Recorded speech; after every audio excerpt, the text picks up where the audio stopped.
예, 다음은 게임 쪽 얘기해 보도록 하겠습니다. 김성진 기자를 모셨습니다. 안녕하십니까? 안녕하세요. 오늘 NC소프트 밸류업 지수 선정됐다라는 얘기. 뭐 엊그저께 기사 많이 나왔었죠. 네. 게임 쪽에서는 NC만 들어갔습니까? 네, NC소프트가 유일하게 들어갔고. 그래요. 네, 다른 회사는 왜 100개였죠 이번에? 네, 그 총 100개니까. 네. 그 중에서 엔터테인먼트 회사는만 3개 있었던 것 같은데. 네. 이게 게임은 하나. 네, 이게 밸류업 지수라는 게 뭐 말하자면은 좀 잘 성장할 것 같은, 뭐 물론 이제 과거 데이터를 기반으로 선정을 하긴 했지만 잘 성장하고 주주 가치 제고를 잘 하고 뭐 이런 회사들 100개를 딱 올려두면 네. 이 회사들은 좋은 회사다. 네. 라는 인식을 투자자들한테 심어주는 뭐 어떤 그런 취지로 이렇게 한 것 같은데 네. 게임 쪽 하나밖에 없는 게 좀 의아하긴 하네요. 그게 그래서 네. 좀 말이 조금 나왔던 게 네. 너무 과거 기록에 연연했다.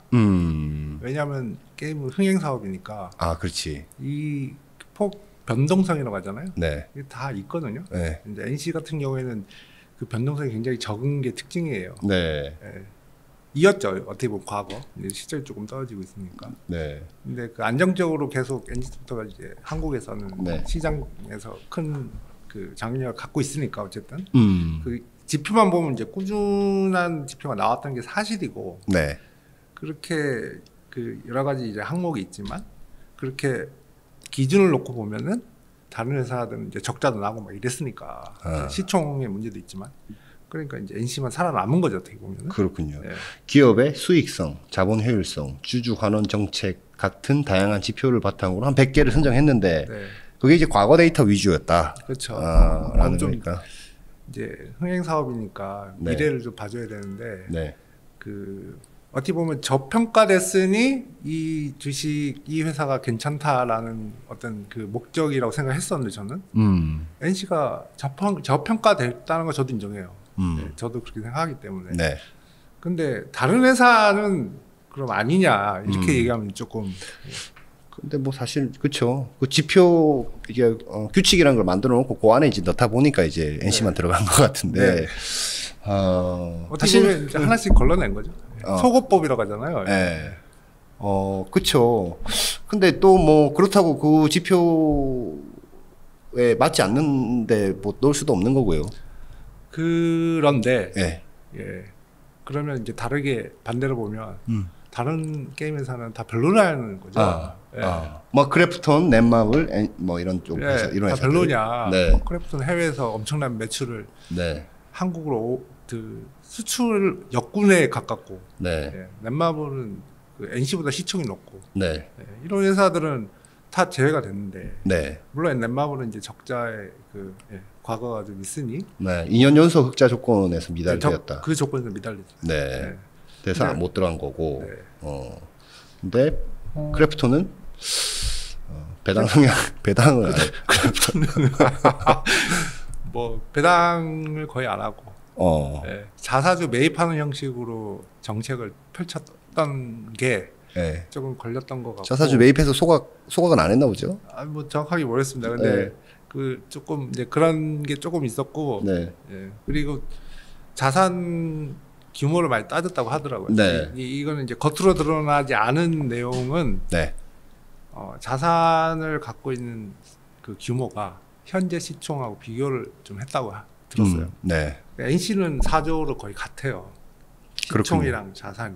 근데 크래프톤은 시총이 16조고 자산이 대략 한 7.7조니까 두 배 이상이니까 이 저평가됐다고 보기 힘들다는 거죠. PBR로는 어쨌든 1이 기본이잖아요. 네, 그 맞습니다. 자산 가치와 주가 가치에 대해서. 근데 NC는 거의 비슷했고. 크래프톤은 자산 가치 2배. 자산 가치보다 2배 정도 받았으니까 어떻게 보면 이제 여기서 이제 걸러지는 거죠. 더 성장을 못할 수도 있다 뭐 이런. 그러니까 이미 성장이 아니라 이미 고평가에 가깝다는. 그러니까 지표만 보면 그런 거죠. 이미 잘 평가를 받고 있다. 아니 그래서 지금 뭐 넷마블은 뭐 흑자 조건 달성이 네. 이제 미달이 되었고 크래프톤 같은 경우는 뭐 어쨌든 아까 뭐 얘기한 뭐 자산 규모와 네. 어떤 예, PBR 정책, 예, 쉽게 하면 PBR이고 그리고 배당에 대한 정책들이 네. 배당을 안 한다라는 건데 안 한다기보다 네? 막 이제 배당 성향이라는 단어를 이제 쓰는데 배당 성향이 낮다. 네, 낮다는 거죠. 그래서 그 크래프톤 넷마블 쪽은 뭐 반응은 어떻습니까? 거기도 별 언급을 이제 잘안 하려고 자제하는 거죠. 잘 안 하려고 하죠. 주식 쪽은 특히 민감하니까. 네. 굳이 뭐 안 들어도 상관없다 뭐 이렇게 생각하는 건가요? 그런데 뭐라고 말씀? NC는요. 네. NC는 거래소의 코리아 그 밸류업 지수에 선정되고 나서 네. 야 우리 선정되었습니다라고 보도자료 이런 거 했습니까? 안 했습니다. 안 했습니까? 네. 별도로 안 했어요. 네. 특별한 코멘트하기 꺼려하고 있어요 지금도. 아 그래요. 네. 뭐, 굳이 뭐 우리가 뭐 그거 뭐 자랑할 건 아니다라고 생각하는 건가? 옛날에 왜 그 다우 무슨 지수에 편입 뭐 네. 미국에 이런 거 하면 기업들이 네. 뭐 자료 내고 막 그러거든요. 맞습니다. 예. 자랑하려고. 네. 근데 이건 뭐 아직 뭐 그런 게 없는 건가? 제 생각에는 NC가 굉장히 이제 사회적인 이미지나 네. 특히 게임 이용자들 게임 시장에서 신뢰를 계속 구축해야 되는 과정을 갖고 있기 때문에 이제 섣부르게 이제 뭔가 우리 이렇습니다라는 얘기를 잘 안 하고 있는 건 사실이죠. 그렇군요. 예. NC 그렇군요. 네, 근데 제가 아쉬운 거는 네. NC 소프트의 라인업이나 앞으로 실적이나 전망에 대해서 분석을 해본 분들은 알겠지만 과거보다는 조금 불투명하단 말이에요. 아, 예. 그렇군요. NC가 뭘로 지금 돈을 많이 법니까? 리니지를 역시 계속 돈을 많이 벌고 있는데 리니지 그거 언제 출시된 거죠? 10년 뭐 다 넘었죠. 예. 엄청 오래된 거군요. 예. 그걸로 이렇게 계속 지금 매출. 하나가 아니라 리니지 2도 있고 리니지 모바일도 있고 여러 개가 있는데 어떻게 보면 리니지 하나 게임이 아니라 리니지 IP로 그 IP 하나로 예. 네. 예. 사업 다각화 다양한 플랫폼 위로 예. 올리고 있다. 네, 버전도 다르게 해서 네. 예, 그렇게 했던 거고 네. 근데 이제 시대가 좀 트렌드가 바뀌니까 그런 MMORPG 장르에서 네. 유저들이 이제 라이트하게 변하니까 네. 어쩔 수 없이 NC도 이제 매출이 하락하고 있었죠. 네. 예. 네. 그러면은 NC 소프트가 앞으로는 그럼 어떤 게임을 내고 어떻게 해서 시장에서 더 이제 반등을 할까? 여기에 대한 명확한 어떤 게임을 아직 못 내놨단 말이에요. 그런 계획도 아직 없습니다. 아니, 계획은 있죠. 어떤 계획이 있습니까? 예, 이제 앞으로 나올 게임들은 기존의 게임과 다른 시스템, 좀 더 라이트하고 좀 더 이제 게임이 너무 하드코어하지 않는. 네. 예, 그리고 해외 시장 진출을 위해서 더 이제 플랫폼을 이제 콘솔에 더 적극적으로 하겠다. 이런 정책이나 계획 다 발표를 했죠. 예.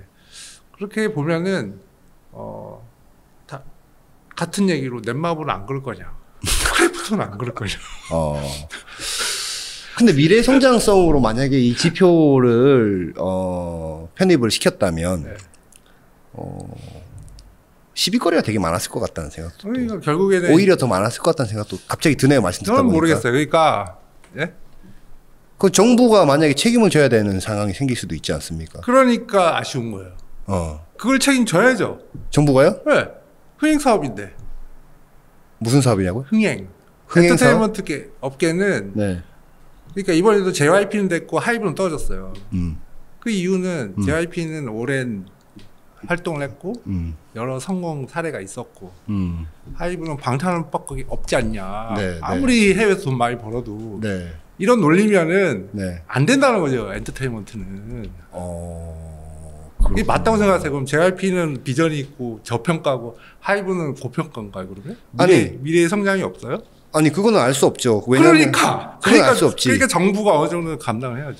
근데 이제 민간 기업의 어떤 사업 계획이나 어떤 앞으로 우리의 포부에 대해서 네. 예를 들어서 그걸 보고 네. 가치를 산정해 가지고 네.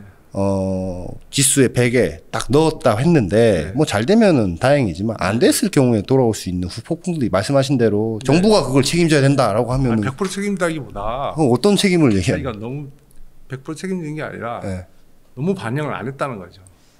그거에 대해서 네, 특성을. 그러니까 그거를 사실 제가 볼 때는 아까 얘기한 대로 뭐 배당 성향이 뭐 좀 낮고 뭐 또 PBR 그 아까 뭐 자본 대비 뭐 주가 가치 뭐 이런 것들 뭐 이거는 뭐 명확하게 나오는 것들이기 때문에 딱딱딱딱딱딱 뭐 기계적으로 할 수 있는 부분들인 것 같은데 미래 가치를 논하기 시작하면 정말 어려울 것 같다는 생각이 드는데 왜냐하면 우리가 벤처 투자를 할 때도 사실은 시드 투자 제일 처음에 투자하면은 나중에 제일 크게 먹고 나오는 거 아닙니까? 맞습니다. 프리 IPO는 뭐 많이 해봤자 한 2배, 1.5배 정도 먹고 나오는 거지만 공모도 뭐 마찬가지고 근데 이제 회수 시간이 짧으니까 이제 뭐 하는데 그거 누구도 사실 담보하기가 어려운 내용들인데 그래서 저 다른 지표나 수치는 인정할 수 있는데 2년 연속 흑자여야만 한다는 거는 흥행 사업에서는 조금 어울리지 않았다는 항목이라고 생각합니다. 엔터테인먼트 흥행이라고 하는 게 자꾸 조금 그런데 아 그렇군요. 저는 그게 너무 그럼 분야별로 지표들을 좀 다르게 했었어야 된다라는 말씀이시군요. 게임은 서비스를 했을 때 잘 안 되면은 재고가 없어요. 아 그렇죠. 재고 자체가 없어요. 만약에 게임을 개발했어요. 10억을 들여서 100억을 들여서 망했어. 그러면은 아무것도 안 남아요. 굉장히 리스크가 높단 말이에요. 그걸 다 기업이 부담을 짓고 하는 거 아닙니까? 그게 엔터테인먼트 사업의 특징이고. 대신에 뭐 터지면은 또 이익률도 40% 50%씩. 그러니까 그게 반영이 안 됐잖아요. 그러니까 제 말은 하나도 반영을 안 했던 거예요. 그러니까 이 사업의 특성을. 그러면 전문 기자님의 이제 견해로는 게임 쪽에는 지금 있는 것 말고 혹은 지금 있는 것 중에 어떤 거는 어떤 영역으로 좀 바꿨으면 좋겠다라고 좀 제언을 하실 수 있다면 뭐가 있겠습니까? 그러니까 미래 가치를 다른 관점에서 그러니까 기본적인 지표는 당연히 써야 되는데 뭐 EGS 중요하고 미래 가치를 산정할 때 과거의 이런 숫자 현재 숫자가 비중이 절반 60-70%까지 가는 거는 조금 저는 아니라고 생각합니다. 그럼 얼마까지 낮추면 좀 좋을까요? 대략 한 반 정도만 저는. 반? 아, 그리고 미래 가치는 예를 들어서 어떻게 좀 이렇게 우리가 지표에 넣을 수 있을까요? 그게 제일 어려운 감성적인 부분이긴 한데. 그러니까. 그래서 업체도 많은데. 그거를 이제 딱딱 숫자로 하기에는 저도 해답을 명쾌하게 내기는 힘들어요. 그래서 아마 이렇게 한 거 아닐까요? 아니, 그럴 거면은. 이 논란이 자꾸 생기니까. 아니, 그렇게 만약에. 따로 아예 빼던가. 뭐를? 엔터테인먼트 쪽을. 게임은? 게임, 엔터테인먼트 쪽이요. 게임뿐만 아니라. 따로 빼서. 차라리 그게 나았다고. 근데 감성적으로 들어갈 수밖에 없는 영역이 있을 것 같은데요. 어떤 회사는 우리가 청사진을 멋지게 뭐 다 멋지게 갖고 있지만 나와서 발표를 누가 또 잘할 수도 있고 뭐 사람의 어떤 또 역량도 있는 거 아닙니까? 그러니까 뭐 그거에 대해서 무슨 슈퍼스타 K 뭐 이렇게 뭐 콘테스트 보듯이 이렇게 뭐 위원회를 열어가지고 뭐 이렇게 해도 말이 나올 것 같다라는 생각도 좀 들기도 하고 어려운 문제네요. 어떻게든 말이 나오긴 하는데 그 상권을 사오는 퍼블리싱하는 회사들은 이게 제일 어려운 문제인 거죠. 이 회사의 게임이 잘 될지 안 될지 가늠이 안 되니까. 그래서 굉장히 오랜 동안 지켜보고 그 사람들이 어떤 게임을 만들 거고 만들었는지 굉장히 세심하게 분석을 하고 그 다음에 현재 시장의 크기나 그까지 다 맞춰보거든요. 예를 들어서 넥슨 한국에 상장이 안 됐지만 넥슨은 굉장히 다양한 장르를 만들고 해외 시장에서 특히 중국에서 던파 모바일 매출 많이 났잖아요. 그럼 이미 알고 있었어요. 중국 시장이 얼마나 크고 던파가 이미 PC에서 PC 버전 매출을 많이 냈으니까 대략 예측이 되잖아요. 이렇게 예측이 안 되는 건 아니에요. 그리고 콘솔 시장은 북미 유럽이 어쨌든 메인이고 거기 시장에서 어떤 장르의 게임을 내면 어느 정도 성과가 날 수는 있겠다. 그걸 예측 아예 안 되는 건 아니거든요. 그렇군요. 그러면 기자님이 보시기에는 NC소프트보다는 크래프톤이나 넷마블 같은 곳이 들어갔어야 된다고 보시는 겁니까? 보다가 아니라 다 들어가야죠. 다 들어가야 된다. 왜 여기만 놓고 여기는 둘이 빠졌냐라는. 제가 봤을 때 자격이 다 충분하다니까요. 그러니까 NC가 왜 들어가냐가 아니라 왜 딴 데 빠졌냐가 지금 논의하는 거죠. 그러니까 말씀하신 대로 어쨌든 지수에 어떤 편입될 수 있는 규칙에 대해서는 조금 유연하게 분야별로 바꿀 필요가 있다라는 건데 구체적인 거는 뭐 만약에 받아들이는 그쪽 전문가들이 알아서 하겠죠. 미래 성장. 그렇죠. 한 가지만 더 말씀드리면 넷마블이 적자가 난 이유는 미국의 카지노에서 인수하면서 그때 부채가 좀 생겼는데 그런 것 때문에 적자가 났어요. 그거는 다른 것 때문이 아니에요. 잘 돌아오고 있습니까? 잘 되고 있죠. 그래요? 그렇죠. 그러면은 그거 카지노 사업 카지노 사업을 인수해서 앞으로 성장이 또 예상이 되는데도 그런 게 이제 안 들어간 게 전혀 안 돼. 전혀 안 돼. 전혀 안 돼. 무조건 적자 기업이다 이렇게 됐다. 오히려 적자를 냈기 때문에 빠진 무조건 게 탈락. 탈락인 게 그렇다. 올해 넷마블이 제일 나 혼자 레벨업으로 이슈가 됐다고 보는데 한국에서는. 그러면 여기 이제 빠졌잖아요. 그럼 넷마블은 뭐 미래 전망이 없는 회사인가요? 이상한 자꾸 얘기가 나온다니까요. 알겠습니다. 우리 김성진 전문기자님의 견해였습니다. 그렇죠, 견해죠. 네, 고맙습니다. 네.